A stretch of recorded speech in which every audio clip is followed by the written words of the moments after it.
Okay, it's good to be here again. Good to see everybody. I'm going to have a discussion class. I didn't catch on, or I'd forgotten that I'm the first. So, I am number one. I am Mr. Summer. The title, I kind of took the assignment to be totally open-ended. So, in recent years in my own ministry and my own relationship with the Bible, I'll just give you a little bit of my background. Maybe you've had it before, not interested. But I'm a Bear Valley graduate, and obviously I spent a lot of time studying. I'm 59 years old, so I've spent a lot of time studying the Bible, and got a little Greek, just enough Greek in school to make me dangerous with Greek. And studied a lot. Doctrinal issues, the structure of the church, the Godhead, what God is like, just so many different topics. But one of the things in recent years that has really struck me hard is the design of the Bible. And here's what I mean by that. Have you ever thought about how God could have written the Bible? You ever thought about that before? How and why he chose, and the 66 books, 66 individual books in a codex form, a bound form, and just people, the people that wrote the Bible from vastly different backgrounds, highly educated. Luke was a physician. If you know Greek, they don't teach Greek from Luke because his vocabulary is bonkers. It's out of this world, hard vocabulary. And then there's John, who's a fisherman, and short little words, He wasn't highly educated. Paul, you think about the personality of Paul, think about the personality of Peter, the personality of Moses and David and these different men that wrote the Bible. Why did God choose to present his words in the way he did? We think about God's law. What is law? Todd knows what law is. How many of you sit around and read law books for fun? Todd. Really? You really do? I said fun. I didn't say for work. Okay, oh yeah, he put his hand down when I said fun. Because he sits around and reads law books. We don't, do we? And so God could have chosen any way to present his word to us. He could have downloaded. He literally could have had a discussion with somebody recently. Why doesn't God just openly reveal himself to each person, and so they can decide whether or not to follow him? But he does it. He reveals himself through this. And why has he done that? Why doesn't he just tell you everything? You decide you're going to follow him, and then he just gives it all to you. Why this form exactly? If you read law books, he could have just said, this is what I want you to do, and given you a bunch of do's and don'ts. Now, does he give you some do's and don'ts? Sure he does. But how does he give you the do's and don'ts? He gives them through Bible stories. He gives them through the human experience. He's chosen to allow individuals to present his ideas through their personalities. Nobody can deny that Paul's personality his writings are soaked with his personality, as is Peter's and Luke's and Moses. So I'm sort of getting to the point where I want to tell you, I've really learned to appreciate the stories of the Bible. I think the most that we learn from God's word is how people tried to live the way God lived. And I think he presented his ideas to us in the form of human experience, because frankly, it's hard to figure out what to do, right or wrong, and how he feels about it, how we should feel about it, without having his ideas in the context and couched in the cocoon of human experience. So, lately, in my own personal Bible study, I've really sort of focused less on, I kind of hate to say this, but less on doctrine. I've studied a lot of doctrine, and more on the stories of the Bible, because I feel like that's where we learn about God himself. So I said all that, long introduction, to say I chose one of the stories that lately has been meaning a lot to me. And this might be a surprise to you, but the story of Hannah. So we're going to read it, and then we're going to get some lessons from the story of Hannah. 1 Samuel chapter 1, we can read it. It's short enough that we can read it. Just read the whole text. If you're having trouble finding it, it's on page 411. Sorry, 352. Oh, yeah, that's 2 Chronicles, sorry. 1 Samuel. And I'll try to read it fairly quickly. Actually, first let's read the introduction on the paper. Everybody got a paper, right? In our congregation, there's a rule that you can't share with your spouse. Because if your focal range is what it is, and all you people got glasses on like me. So no sharing with the spouse.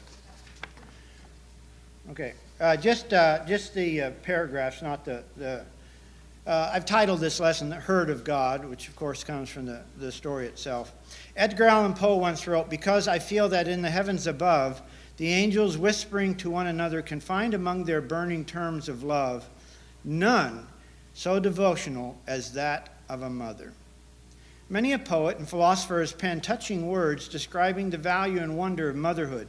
God made women to have children. They are physically, emotionally, and spiritually built for it, despite what may be going on in our culture today. And for many women, the need and drive to have a child is the strongest urge that they'll ever have. Hannah wanted a child. She longed for one. She wept for one. She prayed for one. Yet the biblical record says the Lord had closed her womb. We don't know why he had closed her womb, just as we don't know why each of us must wait or never get some of the things that we desire. We do know that God heard Hannah's prayer and fulfilled her deepest want by giving her a son.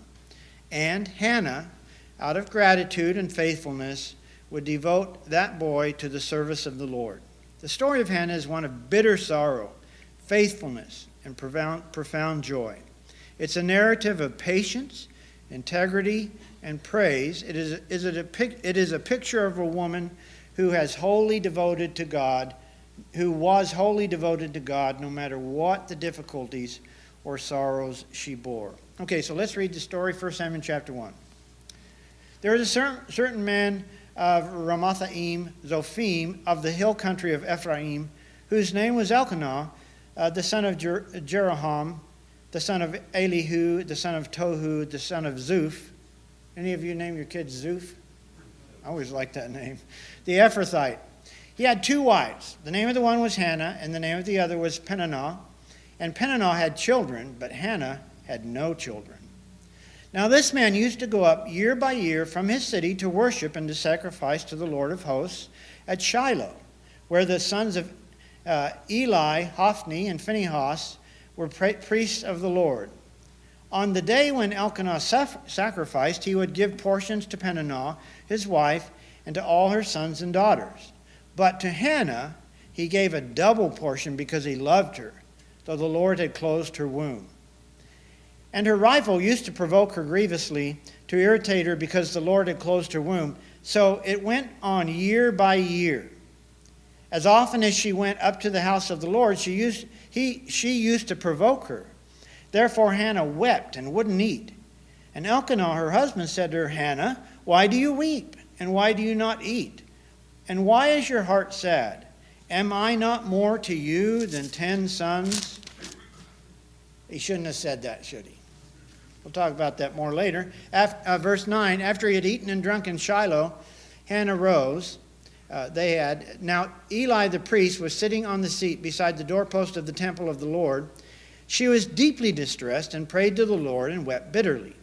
And she vowed a vow and said, "O Lord of hosts, if you will indeed look on the affliction of your servant and remember me and not forget your servant, but will give to your servant a son, then I will give him to the Lord all the days of his life, and no razor shall touch his head." And she continued praying before the Lord. As she continued praying before the Lord, Eli observed her mouth. Hannah was speaking in her heart, but only her lips moved, and her voice was not heard. Therefore Eli took her to be a drunken woman. And Eli said to her, "How long will you go on being drunk? Put your wine away from you." But Hannah answered, "No, my Lord, I am a woman troubled in spirit. I have drunk neither wine nor strong drink, but I have been pouring out my soul before the Lord. Do not regard your servant as a worthless woman, for all along I have been speaking out of my great anxiety and vexation." Then Eli answered, "Go in peace, and the God of Israel grant your petition that you have made to him." And she said, "Let your servant find favor in your eyes." Then the woman went her way and ate, and her face was no longer sad. They rose early in the morning and worshipped before the Lord. Then they went back to their houses at Ramah. And Elkanah knew Hannah his wife, and the Lord remembered her. And in due time Hannah conceived and bore a son, and she called his name Samuel, for she said, "I have asked for him from the Lord." Verse 21. Then Elkanah and all his house went up to offer to the Lord the yearly sacrifice and to pay his vow. But Hannah didn't go up, for she said to her husband, "As soon as the child's weaned, I will bring him, so that he may appear in the presence of the Lord and dwell there forever." Elkanah, her husband, said to him, "Do what seems best to you. Wait until you have weaned him. Only may the Lord establish his word." So the woman remained and nursed her son until she weaned him. And when she had weaned him, she took him up with her, along with a 3-year-old bull, an ephah of flour, and a skin of wine, and she brought him to the house of the Lord at Shiloh. And the child was young, and they slaughtered the bull, and they brought the child to Eli, and she said, "O my Lord, as you live, my Lord, I am the woman who is standing in your presence praying to the Lord. For this child I prayed, and the Lord has granted me my petition that I made to him. Therefore I have lent him to the Lord. As long as he lives, he is lent to the Lord." And he worshipped the Lord there. Chapter 2. And Hannah prayed and said, "My heart exults in the Lord. My horn is exalted in the Lord. My mouth derides my enemies, because I rejoice in your salvation. There is none holy like the Lord, for there is none besides you. There is no rock like our God. Talk no more so very proudly. Let not arrogance come from your mouth.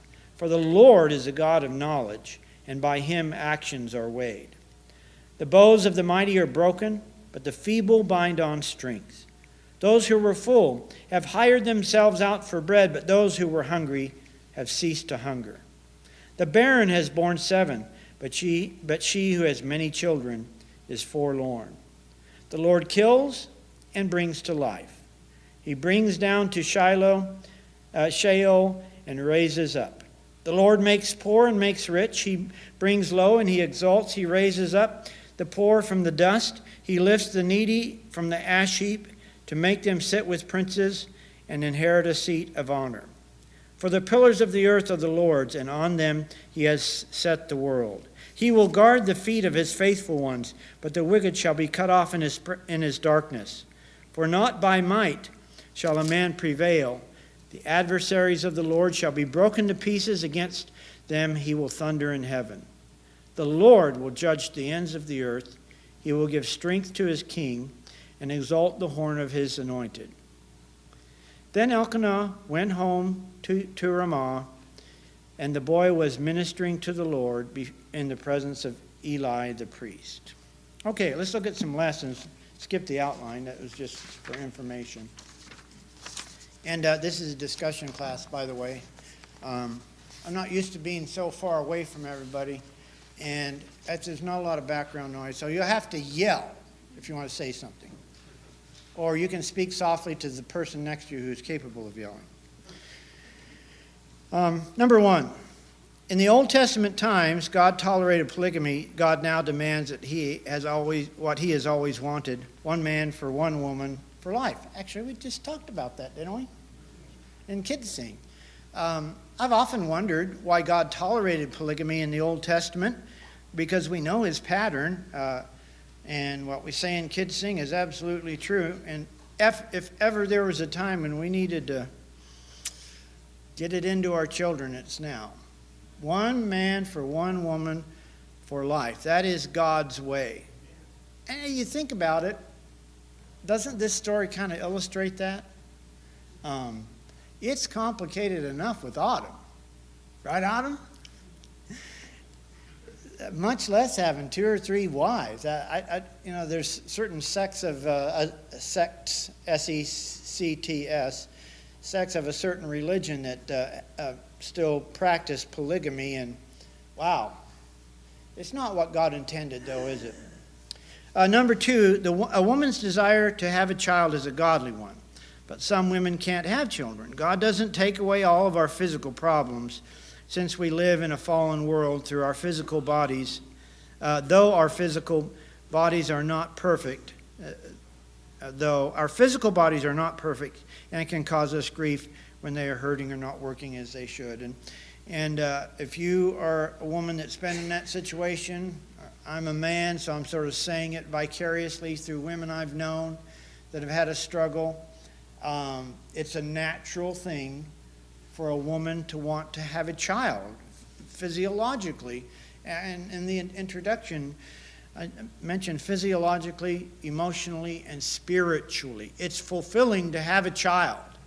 And again, in our culture, I always have to be careful when I sort of give this point, because I don't want to say it in such a way that it misrepresents God. But our culture has kind of put that down, I think, a lot. The idea that a woman is fulfilled. And I'm not saying that's the only thing, that there's a lot more to a woman than just having children. I know that's true, but biblically, it's an important idea. But the other point of this is, as you get older, you don't need to be taught this other point. Sometimes our bodies are not what we want them to be, right? In fact, who here has the body they want? Probably nobody. If I could just snap my fingers and lose a certain amount of weight. I started walking again, a couple of weeks ago, and it hurts. That's just pathetic, isn't it? It hurts to fast walk. Hopefully I'm going to get over that. But the older you get, the more you realize you can't have often what you want. And physically, and we struggle with that, don't we? And sometimes things happen to us physically that are, there's a difference between your back hurts every day and you suddenly get in a car accident and you're in a wheelchair for the rest of your life. There's a difference in those two things, isn't there? But sometimes we have things happen to us physically that kind of make us question God. You made me. Why am I having to go through this? And it's difficult. But I think the key is to give that to God. And as long as we live in a fallen world, we are not what we're intended to be eternally, are we? We are going to get an upgrade someday. We're not going to have to struggle with this body anymore, but that's just part of life on this earth. By the way, if you want to make a comment, just raise your hand. Number 3, a husband cannot be a substitute for a child. Todd mentioned this while we were having supper. Mentioned this part of the story from what he remembered of it. Verse 1:8. Elkanah, her husband, said to her, Hannah, why do you weep? And why do you not eat? Why is your heart sad? Am I not more to you than 10 sons? What a clod. He was like a tree stump on that occasion, wasn't he? Like he could possibly be a replacement for having a child. Actually, there's another point that I didn't write down. Sometimes husbands, we can be really stupid in the stuff we say. Look at all of the nodding women. That is really interesting. Some people, that's like the most enthusiastic I've ever seen these women. Yeah, we can't we, husbands? But women can be that way, of course, too. But I think husbands, sometimes we kind of, I don't know, we don't think through what we say. But maybe he had thought it through, and that was the best he could come up with. Hopefully not. Number 4, if you're hurting, pour out your heart to the Lord. Isn't it a beautiful thing in verse 10? And isn't it an interesting story? Part of the story earlier, that Samuel made Eli made a judgment and about her, and I guess you shouldn't blame him necessarily, but he took her for a drunk. There's a huge point in that. Sometimes we judge people by what we see right now, and we're dead wrong. We really are. You're in Walmart and the checker's being annoying at the least and just an idiot at the worst and not paying attention and short and snippy, and we start to think that he's just not a good person. Well, maybe their mother just died. We need to be careful about judging people based on what we immediately see. And of course, in a worship situation, Eli probably, if he thought she was drunk, especially worshiping the Lord and being drunk, that wouldn't set well with him. But what do you think he should have done? Instead of just saying, "Woman," that was I think that was his attitude, wasn't it? "Woman, why are you drunk?" What do you think he could have done differently? Ask her what was wrong. Yeah, ask her what was wrong, or I guess he could have reached over and smelled her breath. That may or may not have worked. But just gone over and tried to have some kind of dialogue before chastising her. But obviously, he, when she said what the issue was, he responded to that very well. But the point here, when you're hurting, pour your heart out to the Lord. She prayed and prayed and prayed, didn't she? Number 5, actually, is what I was talking about. Number 5, it's too easy to misjudge someone without knowing all the facts. Be careful about making determinations about people's behavior and motives until you get to know them and have all the facts. Number 6, a word of encouragement can lighten the deepest sorrow. What did he say to her? What did he say to her in 17 and 18?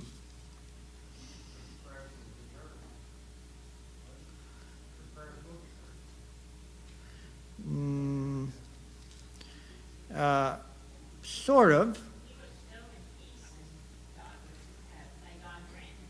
Yeah, that's right. Go in peace, and the God of Israel grant your petition. That you have made. That's right. Word of encouragement. Go in peace. Maybe the type of prayer that he was, I don't know, I don't know the examples, but there might be a spoken word that he needs to pray about your cause, maybe that particular child. I think I see what. Yeah, that's right. Yeah, that I don't know that either, but that may be true. Sometimes this is here's another point that's not on the sheet. Sometimes we don't know what to say, do we? And one of the things that, part of the thing about husbands and wives is, there's all kinds of marriage books written about the differences in men and women, and we are different. We are different, aren't we? I see things differently than Autumn. Sometimes she doesn't see things the way she should. And most of the time I don't. We see things differently. So sometimes when and men are kind of accused of this a little bit more, I think, and maybe rightly so, not being understanding. But sometimes as a husband, you literally don't understand. In your way of thinking, this woman of mine is out of her mind. And she may be struggling. You don't know why. Why on earth was this such a big deal? Maybe your wife. But again, it happens the other way around. This can be true of wives with husbands. Why was that such a big deal? And in your mind, it shouldn't have been such a big deal. But that doesn't mean it wasn't a big deal to her. So sometimes, though, knowing what to say to your spouse is a very difficult thing. Samuel in the text, does she say why she was troubled? Does she tell Eli, I keep saying Samuel, does she tell Eli why she was troubled? No. So he didn't have to understand. He just knew she was hurting from something. Yeah, maybe. Maybe. It's possible. We don't know for sure one way or another, do we? But so he gave a little bit of a, I hate to call it generic because I think it was probably very heartfelt. I think he probably did feel her sorrow, whatever it may have been.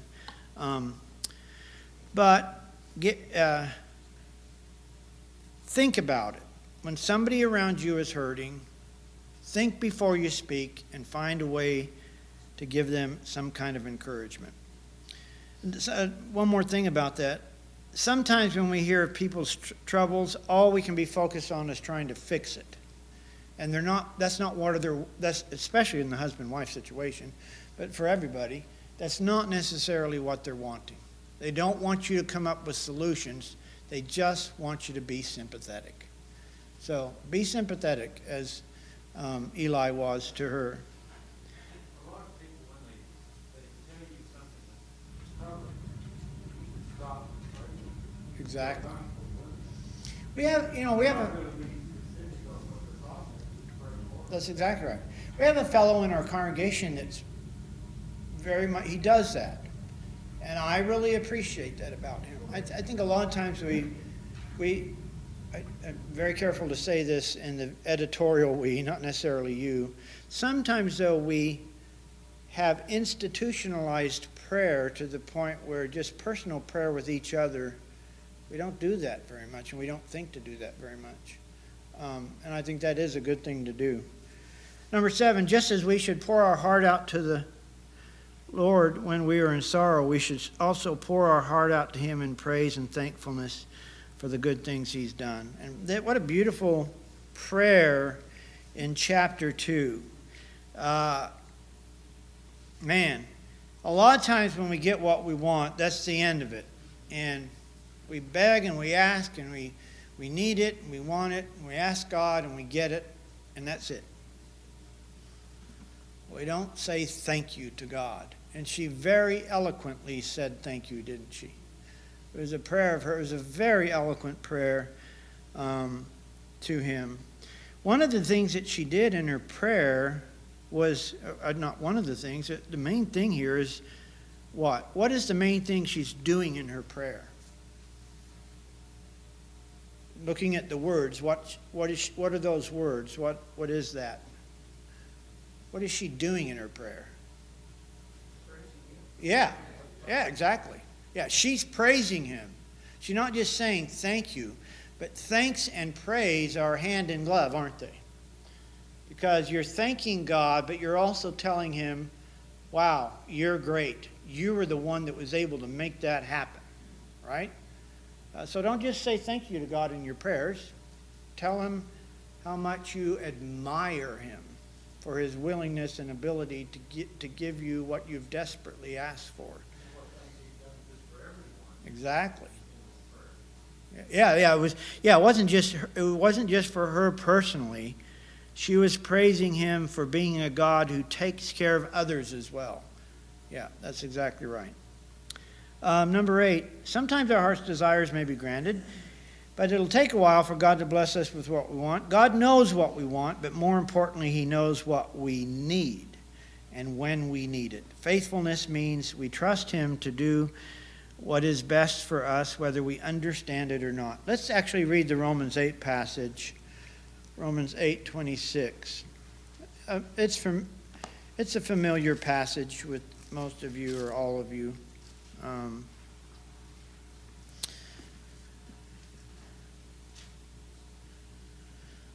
Likewise, the Spirit helps us in our weakness. For we don't know how we ought to pray, how to pray. I memorize these verses in other versions, then I change versions. Let me start over. 26. Likewise, the Spirit helps us in our weakness, for we do not know what to pray for as we ought. But the Spirit Himself intercedes for us with groanings too deep for words. And He who searches the hearts knows what the mind of the Spirit is, because the Spirit intercedes for the saints according to the will of God. You've probably all, at this point in your Christian life, really thought pretty deeply about these words. And there's a lot in this, isn't there? I know it's sort of a generic statement, for we do not know what to pray for as we ought. What to pray for as we ought. What do you think Paul means by that? I mean, we don't know what to pray for as we ought. Give me some examples of that. Really, there's two parts to that, isn't there? What's the first part? Yeah. The first part is the what. Yeah, the two parts are the what and the ought. Right? We don't know what to pray for, and isn't that the truth? Now, Hannah, she didn't have that problem, did she? Hannah knew. What did Hannah want? She wanted a child. She didn't have that problem. But a lot of times when we're asking God, we need something. Something's not right, and we just know it's not right, but we don't know what to even ask for to have it fixed. Right? Don't you think that's true? And the second part, so the what and the ought, how we ought. And those two things go together. We don't know what to ask for, and we don't know how to ask for it. So who helps us? Yeah, the Spirit helps us. And isn't it an interesting phrase? Don't want to misquote it. Because the Spirit, he who searches the hearts knows what the mind of the Spirit, knows what is the mind of the Spirit, because the Spirit intercedes for the saints according to the will of God. Now, in different versions, this has sort of been translated a little bit differently in commentaries and things, but in the ESV, the indication is that God searches the hearts, and he knows what the mind of the Holy Spirit is. That's the way my version presents this idea. So God searches our hearts, he knows our hearts, and he knows what the mind of the Holy Spirit is, and what does that allow him to do? Yeah, understand us, because what is the Spirit doing? Yeah, the Spirit is interceding for us. So the Spirit, we don't understand, and the Spirit is interceding and representing us to God. And so, yeah.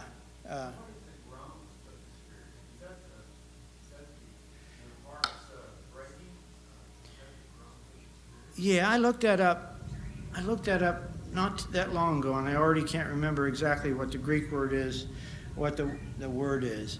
But it's the idea of, so when something's going wrong and you're groaning, the chief characteristic here of the groan is it's an expression that doesn't have definition. That's the chief idea, right? So, I get shot in the gut. What am I saying? No, I'm not saying anything. It's an expression of pain. Yeah, but I'm not, that's exactly right. But I'm not saying anything. That's the whole point here. The point of the groaning is something's wrong. And you're right, it is an expression of pain. But it's an undefined expression of pain. So the main idea of the groaning here is the idea that you're hurting and you're making an expression that doesn't have definition because you don't know. You can't figure it out yourself. And that's the whole point of the Spirit's problem. Whatever that groan is, the Spirit knows why it was made and the thing that needs to be asked for from the groan. And then he communicates that. He communicates that to the Father. The Holy Spirit straightens out our words. Yeah. Match our heart. Can you express your heart? Sometimes not. Yeah. That's the way I am. Yeah. So we need help, don't we? Absolutely, we do. And I've wondered, coming back, I kind of spent more time on that than I planned to. Coming back to Hannah, though, don't you know at certain times in her life, Now, we get one of her prayers, but she was praying this constantly throughout her life. And some of her prayers probably were more in the form of she didn't know what to ask, or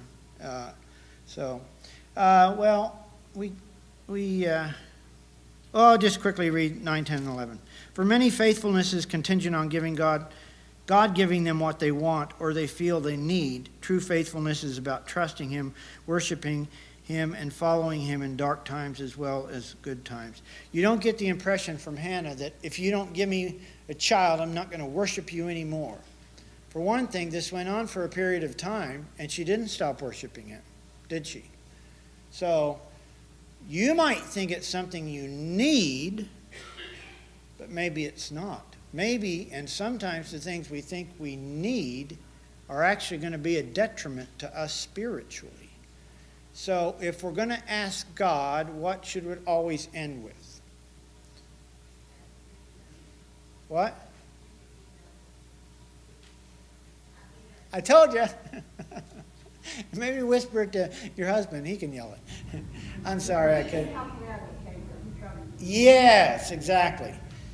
Your will be done. I got this thing I want, but whatever you decide is going to work, right? Number 10, be careful about the vows you make to the Lord, because if you make a vow to the Lord, you need to keep it. I always think of Jephthah. Very odd story in the Bible, isn't it? Made a vow to the Lord to give the first thing that came through his door, which was what? His daughter. But Hannah did not renege on her promise, did she? I bet she spent a lot of time on the road, though. You think she got to visit him? Of course she did. She probably saw him as much as she could. Number 11, often you are the only one on earth who can understand your distress. Our Creator, though, knows everything about us. We are blessed to be able to take our suffering to Him in prayer. Again, our text that we read in 1 Peter chapter 5, verses 6 and 7. So I've always appreciated this story a lot. Sometimes, too, stories about women are told or only sort of looked at in women's groups. So I thought it would be nice to have a story about a lady that was having a struggle, and God blessed her, didn't He? Any other comments? Yes, Keith? Number 5, easy to misjudge people. Yeah. Wife and I were camping and fishing one time, met a man in an old pickup full of junk, and he was smoking some fish, some trout, and he gave us one trout, the reach one trout, he gave us one trout, good. So we talked later. He had to be homeless. He was down there fishing for breakfast, all that junk in his truck. Come to find out, this man's off computers in several colleges. And anytime they had something to go wrong, they called him to come and fix it. A computer guy can have junk, too.